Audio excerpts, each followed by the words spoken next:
जैसे कि इस चार्ट में मार्केट एक रेंज में ट्रेड करने के बाद उस रेंज को नीचे ब्रेक करता है, जहां चार्ट पर बेरिश एनगल्फिंग पैटर्न को देखकर आप जैसे ही शॉर्ट ट्रेड में एंट्री करते हैं, मार्केट तेजी से रिवर्स हो जाता है और आप यहां ट्रैप हो जाते हैं। इसी तरह से आप रोज चार्ट पर कैंडलस्टिक पैटर्न को देखकर ट्रेड एंट्रीज तो करते हैं, लेकिन ज्यादातर समय प्रॉफिट बनाने में फेल हो जाते हैं।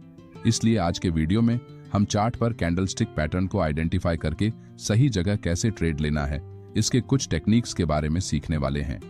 चार्ट पर बन रही हर एक कैंडल आपको मुख्य रूप से 4 महत्वपूर्ण मूल्य बताती है, जिसमें कैंडल किस लेवल पर ओपन होने के बाद उस कैंडल ने कौन सा हाई या फिर लो लगाया है और सबसे आखिरी में उस कैंडल ने कहां पर क्लोजिंग की है।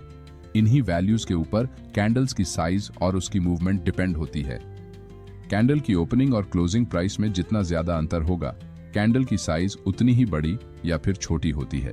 अगर कैंडल ओपनिंग प्राइस से ऊपर जाकर क्लोज होती है तो इसका मतलब यहां बायर्स कंट्रोल में है, और अगर कैंडल की क्लोजिंग उसके ओपनिंग प्राइस के नीचे जाकर होती है तो यहां इस टाइम पीरियड में सेलर्स डोमिनेट कर रहे हैं। जैसे कि यहां इस 5 मिनट के बुलिश कैंडल ने अपने ओपनिंग प्राइस के ऊपर जाकर क्लोजिंग की है। इसका मतलब यहां बायर्स इन 5 मिनट के टाइम फ्रेम में अपना कंट्रोल बनाने में कामयाब हुए हैं। नेक्स्ट कैंडल भी नीचे ओपन होने के बाद फिर से ऊपर क्लोज होती है, लेकिन अगली कैंडल हायर लेवल पर ओपन होकर सीधे नीचे जाकर क्लोज हो जाती है। इसका मतलब यहां पहले 10 मिनट तक बायर्स का मार्केट पर कंट्रोल था, लेकिन अगले 5 मिनट में सेलर्स ने बायर्स को आउट परफॉर्म कर दिया है। तो क्या यहां सेलर पूरी तरह से बायर्स पर हावी हो चुके हैं?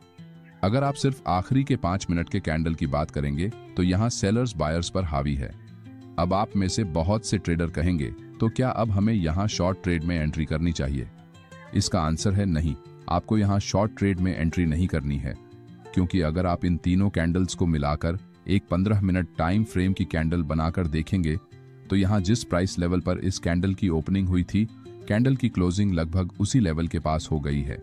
इसका मतलब यहां ना तो बायर्स का कंट्रोल है और ना ही सेलर्स का, क्योंकि प्राइस जिस जगह पर ओपन हुई थी वहीं पर आकर क्लोज हो गई है। जैसे कि बैंक निफ्टी के 25 तारीख के इस 5 मिनट टाइम फ्रेम के चार्ट में प्राइस इस तरह से कंसोलिडेशन करने के बाद इस एरिया का लोअर लेवल्स पर ब्रेकडाउन करती है और चार्ट पर बेरिश एंगल्फिंग कैंडलस्टिक पैटर्न बनाती है।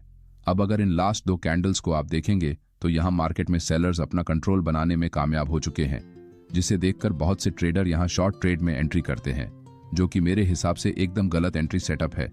क्योंकि जब प्राइस पहली बार अपने पिछले सपोर्ट एरिया को ब्रेक करके लगभग इस लेवल तक नीचे आने के बाद रिवर्स हो जाती है तो ये एक फ्रेश स्विंग लो बन जाता है। इसका मतलब इस एरिया में अभी भी कुछ बायर्स है जो मार्केट को नीचे नहीं ले जाने देना चाहते। यानी कि अगर मार्केट को नीचे जाना है तो कम से कम इस लेवल के नीचे कैंडल की क्लोजिंग होना जरूरी है, लेकिन यहाँ रेड कैंडल की क्लोजिंग इस लेवल के अंदर हो जाती है। इसका मतलब यहाँ सेलर कंट्रोल बनाने में फेल हो चुके हैं, इसलिए हमें यहाँ इस लेवल के नीचे कैंडल के क्लोजिंग का इंतजार करना चाहिए। लेकिन अगली कैंडल नीचे जाने के बजाय ऊपर निकलती है और नेक्स्ट कैंडल से प्राइस जिस एरिया से रिजेक्शन लेकर नीचे गई थी उस लेवल के ऊपर जाकर इस कैंडल की क्लोजिंग हो जाती है। यानी कि यहाँ सेलर्स प्राइस को नीचे रखने में पूरी तरह से फेल हो चुके हैं, जिस कारण मार्केट ने यहाँ नीचे बायर्स की लिक्विडिटी को स्वीप करने के बाद हायर लेवल्स पर मौजूद लिक्विडिटी को ग्रैब कर लिया है। इस चार्ट पर लोअर एरिया में 55,000 की एक साइकोलॉजिकल लेवल भी मौजूद है, जो कि यहाँ एक सपोर्ट की तरह काम कर रही है। अब जब तक ये लेवल ब्रेक नहीं होगी तब तक फ्रेश सेलर्स यहाँ मार्केट में एग्रेसिव सेलिंग नहीं करेंगे।